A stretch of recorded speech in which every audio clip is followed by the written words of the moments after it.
All right, everyone. The madness of that is March is over. Hello and welcome to the Triangle. David Huffman, Dan Kenny, TJ Hopkins. So we're going to talk about the tournament as a whole. Maybe compare it to years in the past and see how it's stacked up as a tournament on its own. How do you guys feel about this tournament compared to years in the past? I liked it. And I'll tell you why I liked it. I liked it that there weren't any ridiculous upsets. You don't see like one seeds going down in the first. I mean, yeah, the tournament had its share of upsets, but as compared to tournaments of the past, not. There were two number one seeds in the final. I think upsets is what makes the March Madness special. I actually like it when people get upset a lot. I don't know. I prefer for teams to get upset. It just makes for more storylines. You and most people, but I actually like watching great teams succeed. I like watching greatness happen, and not saying that you can't see that during an upset necessarily, but I like seeing more talented teams showcase what they got on an elite level. I'll give you that. But I don't know. For me, I think I was really disappointed with the officiating in the entire tournament. I think that's my only. I think the tournament. Don't get me started. I think the tournament has been. I think it's been lessened in quality. The fact that there were so many bad calls throughout, like all the games and all the rounds and all the tournament. Like every round had like a questionable call, at best, and then we're like. I think the officiating decided a lot of games, and I think that's just. And what's really bad about it is like those calls decided the game. How do you not call that a 24 or a shot clock violation? How do you not see Justice Winslow stepping out of bounds? How do you not see him touch that basketball in the national championship? Every single round of every round had like one of those calls where it was like, and I don't know about that. And the closer he got to the finals, like the more severe the calls were. And it wasn't the first round something happened. Wasn't a goaltend on the UCLA SMU game? Yeah, the goaltend that clearly, wasn't a goaltend. It was never gonna go in, and they decided the outcome of that game. And I think when refs decide outcomes of their games, it just bothers me. Like when the refs, I think a lot of times they should just bite their whistle. Like you see like these ticky-tack fouls. I hate that stuff. Like the Wisconsin.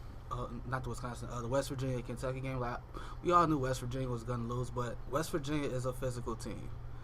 They called. I don't know if that's really a good example for the point you're trying to make, because they got beat by 40. It doesn't. Like I said they were gonna lose, but it doesn't matter though, because like we know they're a physical team. They press you, and it's like they called 2 fouls on one of their key guys in like the first minute and a half. He had to sit for the rest of the half. Did he foul him? I don't think it was a foul. It's probably a hand check, which isn't illegal anymore. I mean, you got to play by the rules, but I don't think the ticky tack is. I don't know. It's like I don't like. It's like the minute you touch a player. Yeah, I agree. That's what it was like. I was watching the Spurs Rocket game last night, and there was a lot of like those kind of calls, like where it was like, because I think they were worried about the games escalating into like a brawl, so they're like, oh, we're gonna blow the whistle early, and we're just gonna keep these guys in check. So I can see why officials maybe do stuff like that in the college game.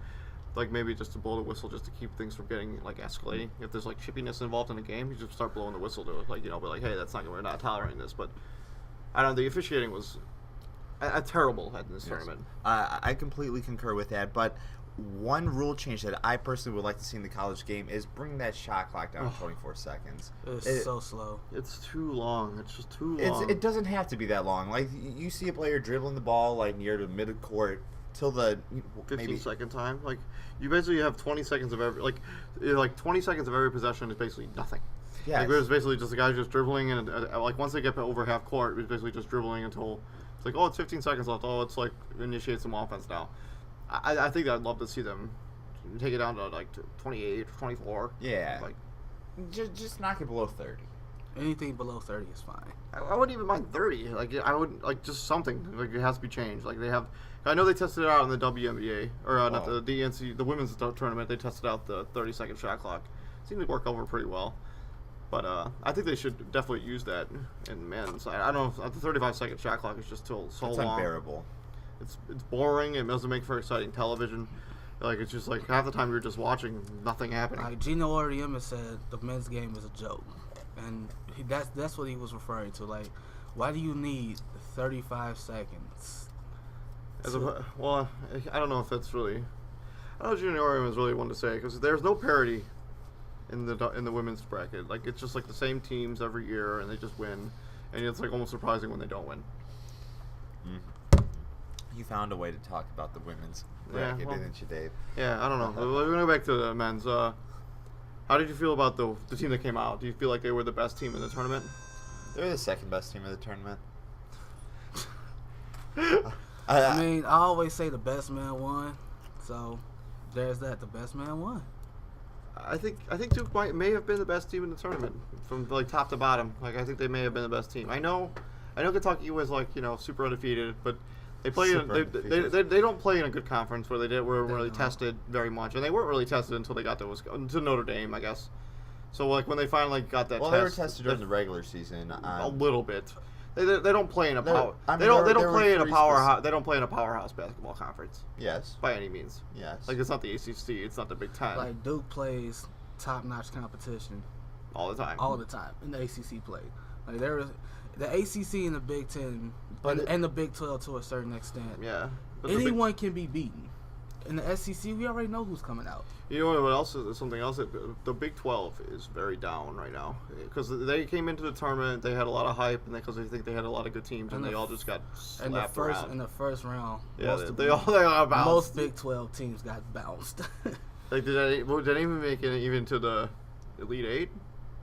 Sweet 16? I don't think he made it to the Sweet 16. With Oklahoma, they lost to who?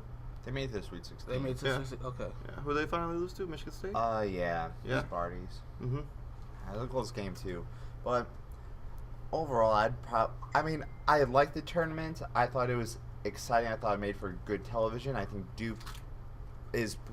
I don't have a problem with Duke winning it all. They're a very talented team and a well-coached team. But like I said, the officiating really bothered me.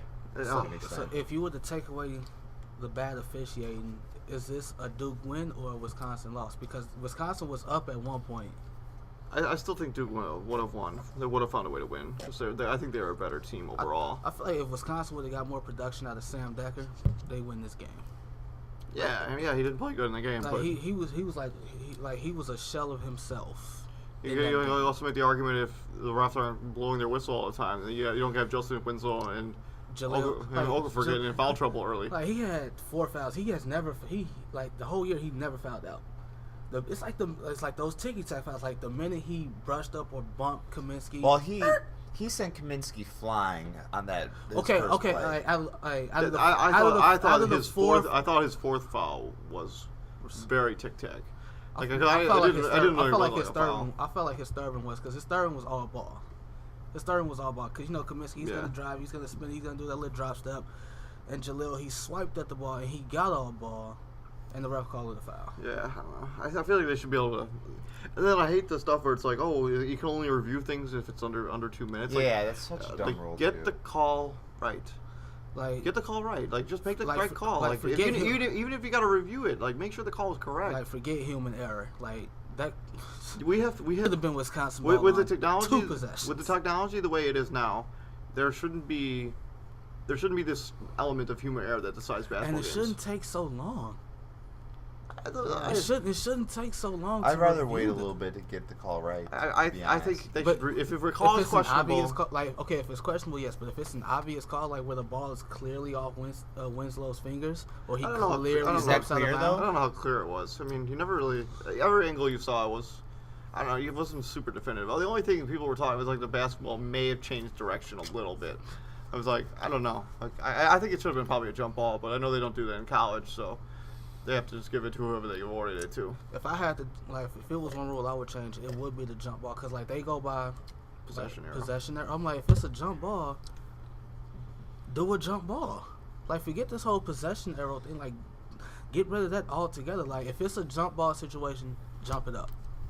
That's it. I actually don't have an issue with the possession arrow rule, I guess. It doesn't bother me either way. I don't have a horse in that race. I mean, the possession arrow's nice. I mean, the jump ball, usually it's badly thrown anyways, and it's it's like whoever has the most hops usually wins. It gives it just gives a fair, evens it out a little bit. The jump ball, I don't know, because the referees are usually shorter than the guys jumping, so they end up throwing this ridiculous jump ball. It's just poor Kentucky. Maybe next year. Let's talk about that. How do you? Do we how, have to? How? No, yeah, we do. We do have to. 38-1. How do you? Is that an accomplishment? I'm hurt. If I'm them, Did they What do you did mean they is did that an did they accomplishment? accomplish anything without winning the national championship? Is it just a nice run of winning games? I mean, they still made history. I mean, like nobody. With this Kentucky team will go down in history. Yes, they did lose. They did not win the championship, but they will be remembered. You can look at past historic teams that didn't win it all, but they had historic runs, similar to Kentucky. Like, look at the U of I team from 2005 with Darren Williams, D. Brown, Luther Head. They went 32-0. They went 32-0 and lost the national championship game to North Carolina. I mean, 32-0 is 32-0. Sean May. How about Wichita State was undefeated at the same point last season? Did anybody talk about them this season? Not really. Because it's like with them, it's like the same thing with Kentucky. Like who in their conference? Like who do they play? But Kentucky had a lot more talented players. Oh than well, yeah, Wichita State. that's a given. So we could easily conclude that Wichita State's record is based off their competition, where Kentucky's record, they have more talented players, is kind of not just based off their competition. They are actually that good. I think it'll be. I think the Kentucky's this season is just a splash on the radar. If they had gone on to win it all, that could have been arguably the greatest team ever in college basketball. I mean, But without that ship, I don't know if it's just a really nice run. But I don't know if they'll be compared to like those other teams that went undefeated and did it. Like I don't know. Well, you can't compare them because they didn't win it. Like when it comes down to it, they didn't win the championship. I mean, how ironic is it that the Final Four is held in Indianapolis, and the last team to go undefeated is this 1976 Indiana University team. Yeah. Yeah, And it's that- kind of funny. And that this Kentucky team is 2 games away, basically. They're basically a quarter away. Like they're basically or half, whatever. They were basically 5.5 minutes away from 39-0. I think Wisconsin was just a better team on that particular day. Besides that one call, I mean That one call? Watch it. Dave, there were several calls. There were 8. How about the flagrant one they didn't call? Okay, I'm gonna sit between y'all. I'm gonna sit that- between y'all because he, No. That call, yeah, sorry, the ref missed that call. I guess it was flagrant. Whatever. It was definitely a flagrant one. What? That's 2 shots and the ball. So that's a Big deal. Big deal. What do you mean a big deal? What I'm saying is that's collateral. That's them making up for all the missed calls, all the BS calls that they made against Kentucky. Charges, ticky-tack fouls, just giving Wisconsin the possession over nothing. That Trey Lyle thing happened before all the other questionable calls. Like that's definitely a flagrant one. You make contact with the guy in the face, that's automatically a flagrant one. That's 2 shots and the ball. And That's a game changer. That could be a swing of 5 points. That could be, but And it's not like it all was, probability. But yes, accidental. that shot clock violation, was bad. And it was a changing moment in the game. That was the worst call I've seen all tournament. No, In the past couple the SMU call. the goaltending. The goaltending was That's probably a- worse. I mean, but it's right up there. They're because even. how do you? They're even. They only had 3 seconds of the shot clock, yet the guy was able to drive, shoot, miss, rebound, and then get the. Yeah, how are the refs not alert? They understand there's 3 seconds left in the shot clock. It was an inbounds play, right? Yeah. And like the ref should be alert. Like, okay, we're gonna be aware of the. He's able to. He's able to drive. He's able to catch, drive, shoot, miss, rebound, go back up. Did anybody even Six. touch his air ball? It was in a travel. No, like he actually he went up and hit rim, and it's like Hit rim? I don't think it hit Like, rim hit the because rim. No, it didn't hit backboard. I thought it just hit backboard, but maybe. Yeah, no, it didn't hit rim. it doesn't matter. He missed and got it back up in 3 seconds. Yeah, he's able to catch, dribble, shoot, miss, rebound, get it in like in 3 seconds. Like absolutely. it's like the atrocious. Flash. And this is Nigel Hayes we're talking about. This is not the most flashy guy. This is not the fastest guy. This is. No, I think it's a damn shame that the referees cost, in my eyes, Kentucky an undefeated And what season, made it or at so least bad- an opportunity to make it to the national And what made it championship. so bad, there was a ref right there watching the whole thing. And everyone wanted to see and Duke and the Kentucky. thing that really That- sucked about it is they couldn't review it because it was over the on- 2 minutes. Mm-hmm. It's like why? Why does all of a sudden it's like that hack-a-shack thing in the NBA. Like you could do it all game long, but once it hits under 2 minutes, no. you can't do it anymore. Like all of a sudden the rules change, everything changes. Like you're playing a new game. In 2 minutes, it doesn't make sense. Hypothetical question: if we were able to see what everyone wanted to see, which was Kentucky Duke, who would win that game? Well, I hate hypotheticals like this, but Dan posts them all the time. So, not these kind of. I don't know. I think. I don't know. It doesn't matter. I don't think Okafor would have gotten in foul trouble as much as he was playing Kentucky. I don't either.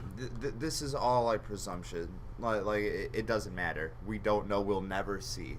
That's what sucks. I think Duke probably still would have won. I think I think it would have been close. No, you're. Man, you're so bitter, man. I'm very bitter. Now today. you're just breaking his heart. I don't know. That's the game we all want to see. I'm not done with that. I'm still very hungover, so I'm gonna be sitting down. He's hungover and bitter. Yeah, I'm a saltine fracker today. I feel like he's been drinking ever since Kentucky lost. So. Yeah. Speaking of how many players declared from 7? That's a perfect segue into the next topic. Next level. So we've had Okafor declare 7 players from Kentucky. Let's stick to just the teams. Let's just stick to the teams in the final 4. Kaminsky is a senior. So let's just stick to the teams. Let's just stick to the teams that were in the final 4, and like how their pro prospects are going to be next level. Well, Decker declared. We have Okafor. Kaminsky. We have Kaminsky. We have the 7 guys from Kentucky, and then let's just assume. Let's assume Winslow goes. And Tyus Jones has to still make his decision. Let's assume Grayson Allen better stay. Let's assume Tyus Jones stays, because I think he probably will. Because I don't know what his prospect is in the next level. He's 15 to 30. I know it's not Final Four, but Cliff Alexander from Kansas, he declared too. Big whoop. Was that guy suspended for most of last season? Doesn't matter. He's still. Okay. Well, what choice did he have besides? I think Kelly Oubre is a better prospect than Cliff Alexander. He declared too. Who? Kelly Oubre. Kevin Looney. Okay, so let's talk about those guys. If you were, let's say the Knicks get the first pick. I think they have the worst record in the NBA. It's either them or the Minnesota. It's New York. So if you have New York, who are you taking with the first pick? Okafor, no question about it. Okafor? I would say Okafor, but honestly, at this point, I would probably take Karl Anthony Towns, just because I like Karl Anthony Towns' ability to hit free throws in clutch time situations. He's an 80% shooter, being a 6'11", and his defensive ability and prowess is unmatched. And then we watched him just absolutely dominate Notre Dame in the post. He was more of a just beat him. I think the Knicks need a guy like that. They haven't really had that guy ever. Yeah. Not since Carmelo's been there, at least. Yeah, I mean, maybe since you can look at Ewing. Right, that last. No, I'm talking about just since Carmelo's been there. So, no. like, since in the Carmelo era, they haven't had anyone they could throw it into the post. I mean, Murray. No, but he was injured and a shell of himself by that point. So I don't know if that really counts. So like they haven't had a guy where if they needed to get a bucket, they could throw it into the post and have somebody get them a bucket. I mean, like, to be honest, but I think that's Okafor's role better than it would be Towns at this moment. I mean, to be honest, I think his game isn't defined as defined as Okafor is. You can't go wrong with Okafor got physical. Okafor got exposed on defense during that championship game. Well, I mean, like a little bit. And you don't think that you have to count his foul trouble. Like, those are big words, Dave. He couldn't touch him. Exposed.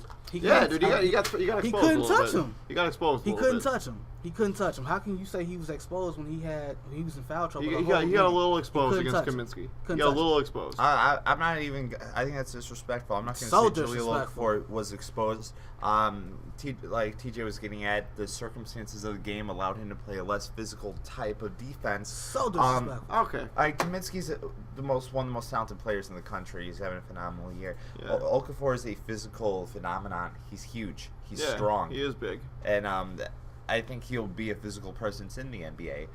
I still would like to see him work on his D. I think it could improve. Yeah, I mean, like, he everyone can improve in certain areas. Yeah. But it would be good to see him improve there. But I just like his physical tools. I like his offensive game. I think he's NBA ready right today. I think he could start for a lot of teams today. I agree, but depending on who gets the first pick, let's say I'm the Knicks management, I hate that lottery process. I'd probably go Towns. We'll talk about that later. But the lottery doesn't bother me as much as some other people. Yeah, I think As long as it Towns doesn't is seem rigged as a hell. better fit for New York. I think if you're gonna try to build a defensive team around Carmelo, having Carmelo be the focal point, which he obviously is because he didn't pay a ton of money. I think Karl-Anthony Towns could be a better fit because he's. I mean, but like, because he can play a couple different positions and he can guard up like I think 5 different positions or 4 different positions. Yeah. So like he could be valuable as an intangible player. He's a little immature. He's young. Yeah. He's immature, but 18, 19. But hopefully, Derek Fisher can maybe round him out a little bit. And if they get let's say they get Marc Gasol. I think that would be a good guy for him to learn under. Maybe play the 4 next to Gasol. Oh, these are talking very Okafor? Presumptuous statements. No, he's talking about Karl-Anthony Towns. Yeah. I'm just saying if they do get a Gasol. I mean, it's not a rap that he's going to go back to Memphis. So like he's going to be sought after, and the Knicks have a bunch of money to spend. So they're going to want to get a guy like a Gasol. He might not want to go to a disaster of a team organization. But think about it. It's New York. It's the Big Apple. Yeah. It's the Mecca. It's the quote unquote Mecca. Their organization has been cursed for the past 20, 30 seasons. Ever since whoever their owner is. Dolan. Yeah. James Dolan. Yeah, he meddles too much into player personnel and such. But they have Phil Jackson. I mean, they got Phil Jackson. Eventually, Phil's gonna have to coach that team. I think. Derek Fisher. His coaching days are done. I think he's gonna for his health. I think at some point he's gonna have to. His coaching days are done. Because he can't. Fisher's an awful coach. Derek Fisher is not a great coach, but he's not given anything to any players. We can't say Langston Galloway can ball. Leave. That's the guy. Like you have a team where you think you're gonna have Carmelo and like you do have Louis Amundsen starting at center for you. Leave. He sucks. I'm going to on a limb saying Louis Amundsen sucks in the NBA. Let's give Derek Fisher the benefit of the doubt. If he gets a team like a competitive team, they have no depth. Anywhere. I mean, like that's yeah, but that's why we're talking about free agency. We're gonna go to free. That's the point. We're gonna do. How can you say he's a bad coach when you look down the bench and you're like, well, damn, Melo's in the suit, JR's gone, Shumpert's gone, Tyson Chandler got traded. Tyson Chandler's gone. Well, you got Andrea Bargnani. You got Bargnani, who's been a shell of himself. Bargnani's having a great year. You have Shane. Dude, when the Bulls played them, I was watching Bargnani. I was like paying specific attention to him on the floor, on the court, because he's like the only player on that team that's any good. Yeah. And I was watching Bargnani, dude. He's like calling for the basketball, like, give me the ball. I'm the only player on this team that can ball. And like you just see the Knicks turn it over, and Bargnani looks so frustrated. He's just like he's running back and forth. The offense the triangle offense they run does not they don't have the personnel. They don't have a point guard to run it. They don't have the personnel to run it. So do you think they need a point guard? Would you address that in the draft? I mean, no, because there's no one way to take. Yes, really. There's Emmanuel Mudiay, China. I wouldn't take him over known commodities. I wouldn't take him over known commodities that are don't get me wrong. Calderon's Towns. Calderon's not a bad point guard. He's not an exceptional. He's past where he's been. He's not the Jose. Ceiling is very low. He's not the Jose Calderon that was in Toronto. That's still not an exciting. He's not even half. No, dude, Jose Calderon was a respectable player. He was respectable. He was not a player that any team should fear. Yeah. Okay. Yeah, that's fine. I'll give you that. But I feel like. But I wouldn't take the guy from China over either of those two guys that we just mentioned. Mudiay? Because I haven't seen it. It's kind of like the same thing we had with Dante Exum last summer. Yes. Because Dante Exum was like an unknown. Like people were like, oh, he's real long and he's 6'6". kind of like Michael Carter-Williams built. But this Mudiay, he's more, at least a higher touted prospect than Dante Exum. Dante Exum, dude, was like the rave. But Emmanuel Mudiay is a phenomenal talent. He's playing for China. He's actually tearing it up over there. He's long. He's got a shot, which Dante Exum doesn't have. He will develop it. We hope so. Michael Carter-Williams never developed a shot. He's only been in the league for 2 seasons. 2 seasons. Let's not. I mean, Jason Kidd, when he came to the league, his name was Asen Kidd because he ain't got no J. And look what he ended up having the Hall of Fame career. So he's made the third most threes in NBA history. So yeah, he's played like Yeah, For a yeah, crazy yeah. He amount did of play for a games. long time, but Like, is there out of the 7 Kentucky players that did declare, is there anyone like when you heard their names, you like, you should stay? Yes. I think everybody that come off the bench off that team probably should stay. So Devin Booker, Dakari Johnson, like those are the only 2 I can think of that. I'd like Maybe to see Trey what you Lyle. say. I mean, Trey Lyle. Stay. I think, Trey Lyles could definitely Benefit. improve his game and benefit from staying. but yeah, I think he's so talented. He's really talented, and So- he's long and lengthy, and he can guard multiple Great positions. defense, and his Yeah. offense is promising. So, Dave, I think you posed a question last time when it was just me and you. Like, when you see the incoming class that Calipari has coming in, like, do you blame some of the Kentucky players for doing the one and done? Like, I mean, like, look, Carl Anthony Towns, like, no doubt about it, best player on that team. Probably like the most promised out of everyone Oh shit! The bug on me. that is getting drafted. Oh, there's a beetle on my leg, just sitting there. That is getting drafted. Bug skin. All right. So like, What's your point, TJ? like Kentucky's gonna have, like, on the basketball team, Kentucky's gonna have the top recruiting class. Yeah. So what you're Every worried year. about is that the fact that these players don't declare they're going to get pushed deeper on the bench. Exactly. And so they won't get the playing time that they might have gotten. So like Like they may Dakari not. Johnson, do you so think- they may not develop as much as if they were going to go to the NBA and work on their game in the NBA, as opposed Exactly. to being a backup again to somebody else. So Exactly. if you think if you're going to move into, I think it is a concern. But Oh. yeah. So after that scary moment that affected the triangle, we're gonna go back. So I think yes, that could be a concern for players on Kentucky and other teams like that who are like, we're gonna get more playing time in the NBA. We'll be able to work on our game a little bit more that way, and then we will earn another big contract later. Yeah, I think it could lead to a lot of players leaving early because they think that we're not gonna get the playing time anyway, so we might as well go to the NBA and get. I feel like, especially like, I'm looking at Devin Booker, freshman, he was what was he, 6? Was he 6 man or was it someone else? Sometimes he started. Sometimes but okay. he started, but then they started putting Trey Lyles in the starting lineup, and Devin Booker came off the bench Okay, as their 6. so I mean, I look at him like, you're a guard, you're a point guard at that.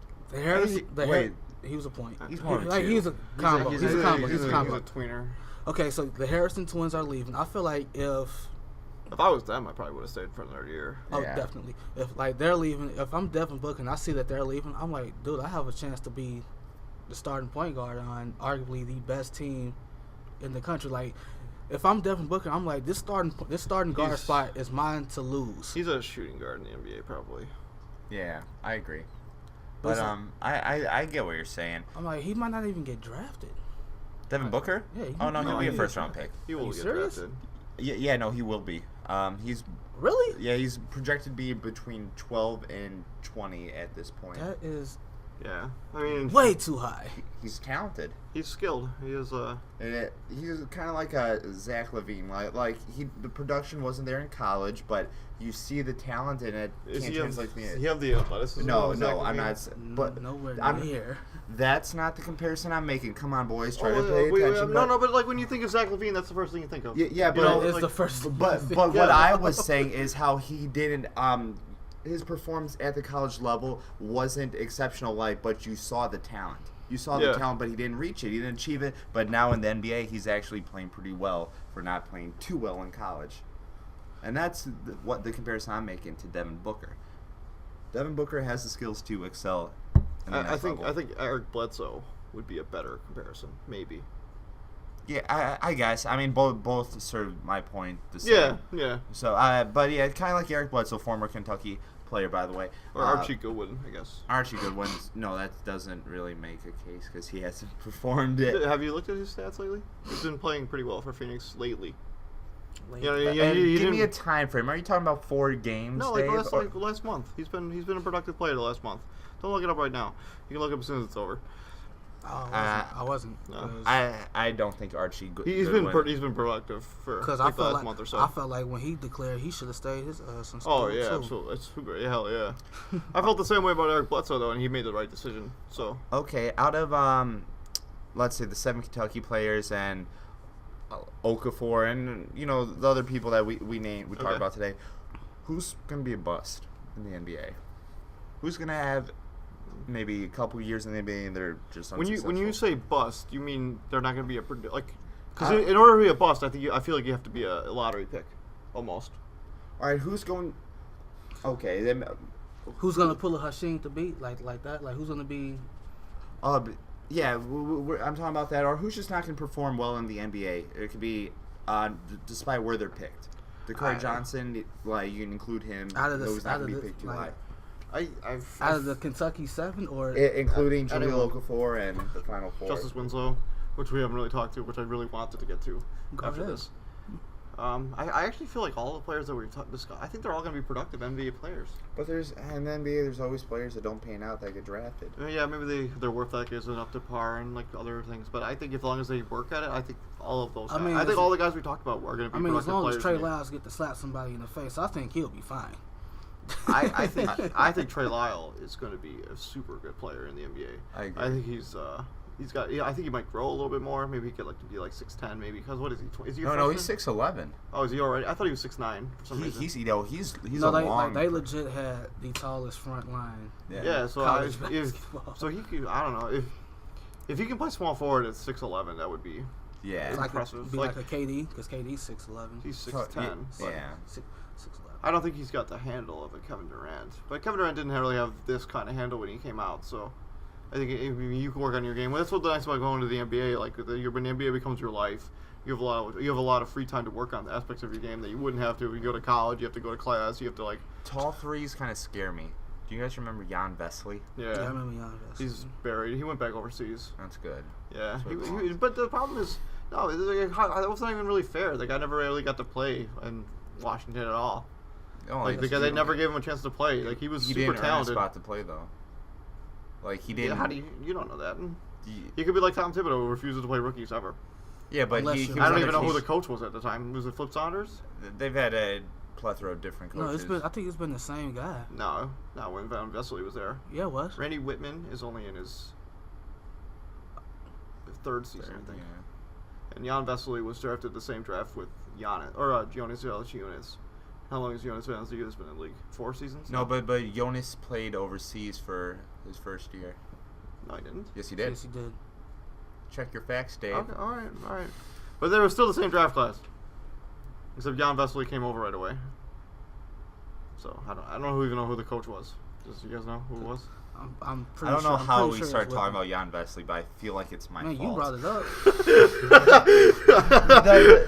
The point that I'm trying to make is it'd be cool if Trey Lyles could play the three, but it seems like these taller wing players don't have a whole ton of success. So, I mean, I can see him as a successful 3 or 4 player.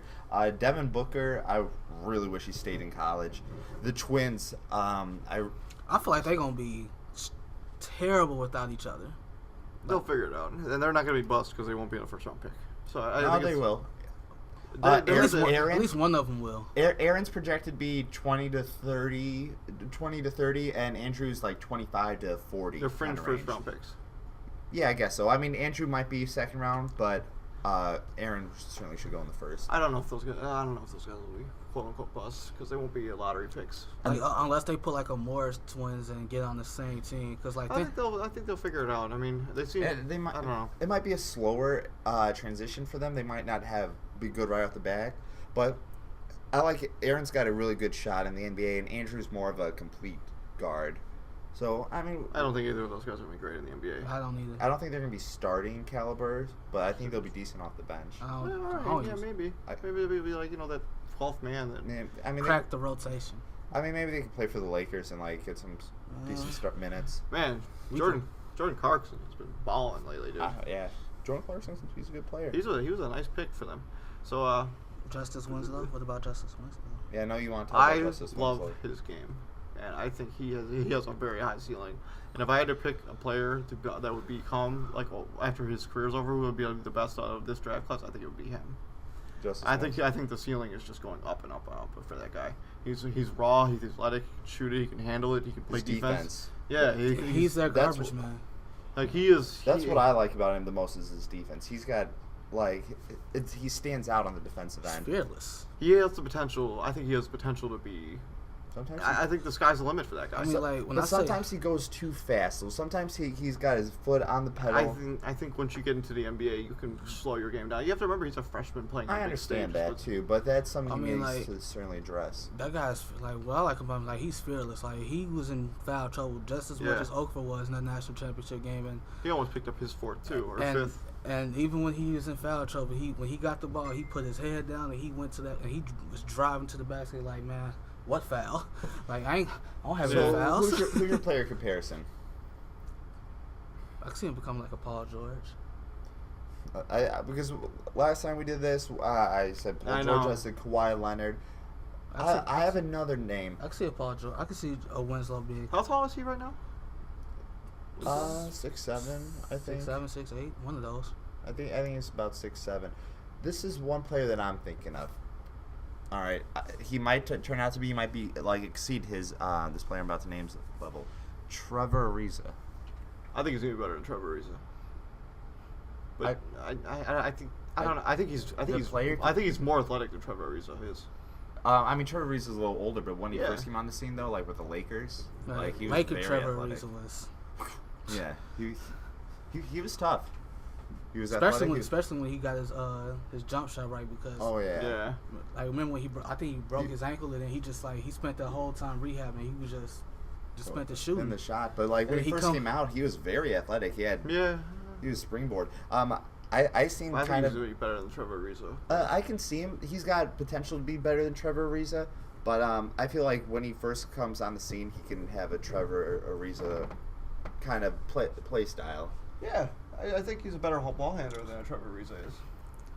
Essentially. It's kind of hard to say at this point. I mean, like he's one of those like if he gets the ball in open court, watch out because you're probably gonna end up on a poster. So you're saying he's gonna be the steal of the draft? Whoever gets him, he's gonna be. I think he's gonna be phenomenal. I think he could be a franchise piece. You think he'd be the core player you can build your team around? Yeah, I do think so. As the best player on a championship team, I think he can eventually be that. Okay, I mean, I guess I could see that in his future. So would you take him over, let's say, one of the more highly talented prospects, such as Okafor, Karl-Anthony Towns? I wouldn't take Mudiay? Probably not. I would take him over Mudiay. I wouldn't take him over Okafor or Towns. I would take Okafor, Towns, Kaminsky. No. You're gonna take Kaminsky that high? He's a better shooter. He's a way better shooter. I think he's. I think his ceiling is. I think his ceiling's Bargnani at best. Yeah, Tyler Hansbrough played 4 years in college, kind of like Frank Kaminsky. Let's Hansbrough sucked in college. Frank Kaminsky. Tyler Hansbrough did not suck in college. He made more baskets than anyone in ACC history. I stand on your side of this argument. Tyler Hansbrough was a great college basketball player. player. Hansbrough is probably going to be in the college basketball Hall of Fame because he broke like every record. He was a really broke good. Every nose and he was a good player in college, but he didn't translate quite over to the NBA. He's still kind of that hard hustle and muscle guy. I can see Kaminsky kind of having a similar path as Tyler Hansbrough. I think he's going to be like Bargnani. I think he'll be as productive as Bargnani. I think you could start him at center or power forward. He can get you 10, 20 points a game, and maybe 5 or 6 rebounds a game. I'm not. He can stretch out and shoot the three. I mean, that's a valuable commodity in the NBA, especially at this point. If you're 7 feet tall and you can shoot the three, that's put nice. The ball on the floor a little bit. So he's gonna be like. I think he's exactly like Bargnani. Like Bargnani, when he came out, he was like a 7-footer. He could handle the basketball a little. He could shoot the three. He could take you off the dribble. Okay, would you this is a very weird comparison I'm gonna bring up right here. Would you rather have Frank Kaminsky or Cody Zeller of 2 years past coming out of Indiana? Cody Zeller was a top 4 pick, I believe. I don't know. I guess I'd rather have Kaminsky, but it's I don't know. Cody Zeller hasn't done anything in the NBA. Yeah, he never really plays much because he's behind Al Jefferson, who's injured now. But yeah, and Charlotte's so weird with their players. Like they get really talented players in the draft, and like they don't play them. You can make the same argument with the Bulls. Bulls get talented players and just refuse to play them. Except for like the Hornets have higher picks, so like they're like more like prosperous players. Yeah. Like I kind of screamed at my TV when they drafted Shabazz Napier and traded him to the Heat. I'm just like, why? Who? Charlotte. They drafted. They have Kemba Walker. They just gave a bunch of money. I mean, they're not going to get another point guard. And then they had PJ Hairston or whatever. He doesn't play. I mean, the only reason he came out because he got in trouble. He got in trouble. Yeah, he got in trouble right after he got drafted too. Can't remember what he was like at some frat party or something of that nature. Yeah, he didn't have a good time. It's kind of like that Tabo Cephalou show with that Chris Copeland. Yeah, that story is. Who was released? He's been released from the hospital. Wait, what Tabo do? I mean, I know Tabo broke his leg, but was he with Copeland? Or No, but they were. They say, Pero Antic and Tabo, Pero Antic says that him and Tabo weren't with Copeland when the incident happened, but I guess some of them, they were like not allowing the police to get to Copeland. They were trying to reports that they were trying to stop police from setting up a crime scene. So really? Yeah, and then during the altercation, Tabo Cephalou got his leg broken. So now he's out for the season. How did he break his leg? Who knows? Yeah, everybody's doing a probe into it, but All right. So this is what I want to talk about for next week. So I don't know if we have any loyal listeners. So we're gonna do an NBA bracket for the NBA playoffs. You pick a winner all the way to the finals, and you pick the amount of games. So if you pick the winner in the first round, it's worth 1 point. It goes up to 5 in the final round. And then if you pick the right amount of games in the first round, it's worth 2 points, and it goes up to 6 in the final round. So everybody, if you want to turn in your bracket, we can all compete against. We're gonna place ours on the picture in the podcast next week, and so you guys can all see how we feel about the NBA playoffs. We're gonna discuss the MVP a little bit too next week. So I look forward to next week. If you any last thoughts? No, I'm done. Kentucky got robbed, and that's all I really have to say. Like I say, best man won. Wasn't in the cards for Kentucky to win. They didn't win. I mean, it is what it is. It is what it is. I mean, pretty much next man up because denied history. Next man up because multiple blown calls. Next man up. They recruiting. They got the top recruiting class this year. Next man up. This was the year. This was the team, and it got stripped from them. One more thing before we go. What does this say about Calipari's legacy? I mean, this is what are you gonna say, TJ? He's 2-4 in Final Four games. Are you guys are coming off very what does it say? What does it say about his his Memphis, his Derrick Rose Memphis team? They lost. They got stripped of any of that. So it's like it never happened. Yeah, because it came out that people were taking Derrick Rose's tests for him and stuff. So yeah, that never really. So that doesn't count. Quote unquote didn't happen. And your 2-4 record. That's not there. So he's 1-3 now. In the Final Four matches. Oh. You needed that to bolster your argument. What does this say? So are you trying to diminish the value of Coach Calipari himself and his legacy? No. Then what are you insinuating? You have these amazing teams. Yes. You yes. barely get it done. You're barely get it done. 1-3 in Final Four games. Do you know how difficult it is to get to the Final Four, TJ? Do you know how difficult it is for a coach to go to the Final Four? With his personnel, he makes it look very easy. Oh, but who recruits those players? With his personnel, Calipari he makes it look does. Very easy. With his personnel, he makes it look very easy. What do you mean his personnel? He worked for his personnel. He recruited his personnel. What do you mean? He has a straight pipeline to the NBA. He tells high school kids, you want to go to the NBA, come to Kentucky. Yes, it is a straight line. So that with exactly, this person, it's not his fault though. It's a product of the system. But that makes it that much more amazing though that he'll have a new crop of players every single year, and he'll still go to the Final Four. Yeah, he doesn't have players that have been in his system for a while. That's probably why he loses to teams like Wisconsin, who have a lot of seniors and juniors on their team. But he's got a new crop of players, and he consistently brings them to the Final Four. You got to give him some. You can't take that away from him. I'm not. I'm just saying, you're trying to diminish his value. I'm not. You're 1-3 in Final Four. I think, and I just explained why. I think it would have been interesting to see if he went undefeated. He may have thought about making the jump to the NBA. I think it could have been interesting. I feel like he'll be like Nick Saban. You have a good thing. Because he already coached once in the NBA, if I remember correctly.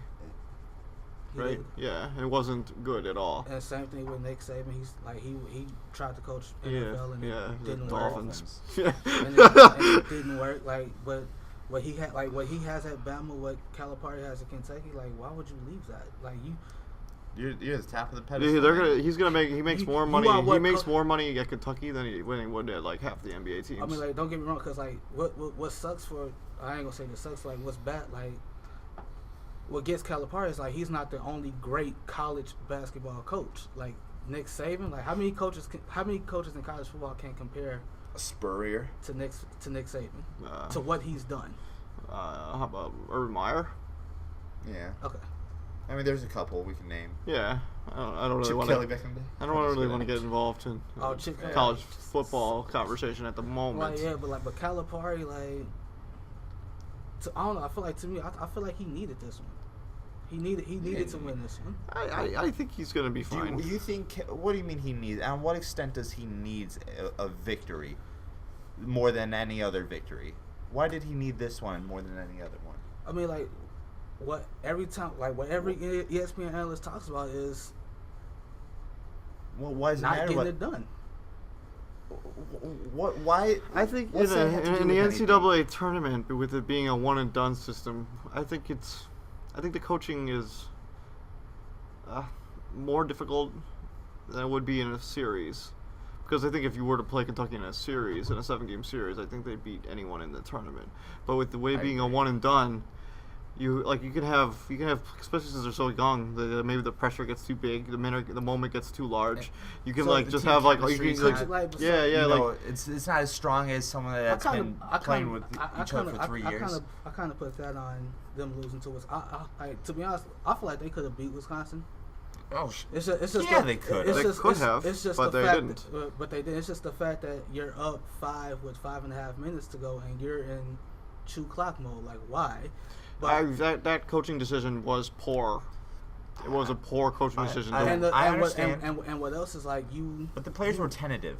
You like, and what else is like you cut your rotation short. Like you've been using, these squadrons, these platoons, the whole season up until the tournament. Like, why would you do that? You can say, I think he made a couple of mistakes in that Wisconsin game that he wouldn't. Maybe if he was to go back on it, he probably wouldn't have changed his strategy. Yeah. I think that you're right. You're right. Maybe that particular game, maybe his coaching decisions were ideal, but they could have worked in certain circumstances, but they just didn't. I mean, that's what happens when you play the game. Because it doesn't always work out. Because sometimes it doesn't. Your strategies don't always work out, and it's not like you have another game where you can come back. Yeah. Like once you make a decision, you kind of have to roll with it, and hope it works out. Because it's a one and done. Exactly. You could have all your. I mean, the Kentucky didn't shoot the basketball as well as they did in previous games. Yeah. And the Harrison twins. I mean, down the stretch, they were terrible. To be honest with you. Down the stretch. What? Down the stretch of the game. They made airball this. There's nothing comical about this. Airballed that three. Yes. They turned it over a couple times. To have amnesia. The shot clock violation. Dave, you seem to have amnesia. Aaron Harrison. I said down the stretch of that game. Down the stretch with I think 16 seconds left. Harrison. 5 minutes, like a 5-minute point. They were down by 5 or 6 points, and Aaron Harrison hit an and one layup that brought him within 2. All right. Okay, all right. Okay, so and one layup that brought them back in the game. A very clutch layup. Yes, they airballed the desperation shot that they also were running their offense through, and they weren't really running good offense. Okay, so I think that was just overall team tentativeness. Yeah, right? I mean, but as a veteran player on a team with you're the point guard. He's a sophomore player. You should find a way to put your team in a good place. And I just felt like it wasn't there. That would be his knock for pro. Saying that he had a miserable. I never said that. What did you say then? I said they had a bad game down the stretch. No, you used a different adjective to describe that. All right, last question. So, do y'all think 40-0 got too big for Kentucky, or no? I think he could have, but I don't think it's the reason they lost. You don't think that's the reason they lost? No, they just got beat by. It's not too big for Kentucky. I think they just maybe they got beat by a better team. I mean, they lost. They lost. I mean, they didn't lose to a better team. I don't think Wisconsin is a better team than Kentucky. They were better on that day. Sure. Yeah. Okay. Sure. You know, it's not a confident. Yeah, they were better. It's like, well, there were so many outside variables that affected the game.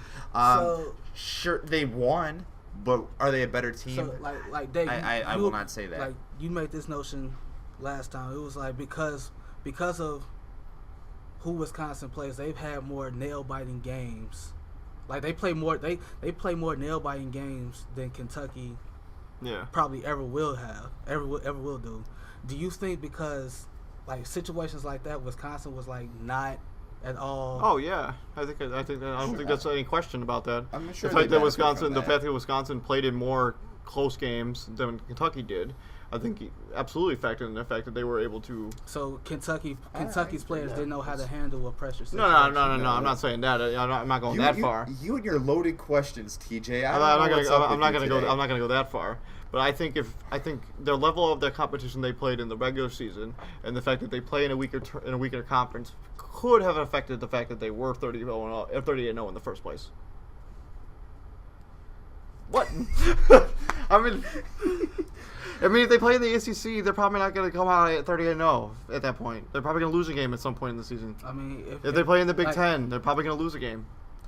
Potentially. Sure. This hocus pocus probability. Well, if they were in a tougher division, that'll never happen. It's not true because it's all probability. It's all speculation. We have no real proof about this. I am consistent with my conviction of Kentucky being the best team in college basketball this past year, the most talented team. Even though they didn't win. But they did lose to Wisconsin, and that's what happened. They lost. So. I mean, even the Patriots, that the 18-0 team, probably one of the greatest teams ever, didn't win this championship. With Randy Moss?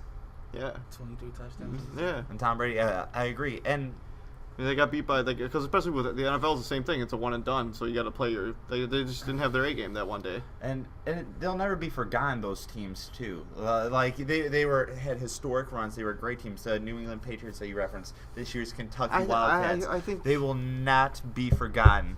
And I know that's like I was on Facebook quick. I'm like, no matter what happens, like you will never forget this Kentucky team. Like 38-0 is 38-0, no matter what.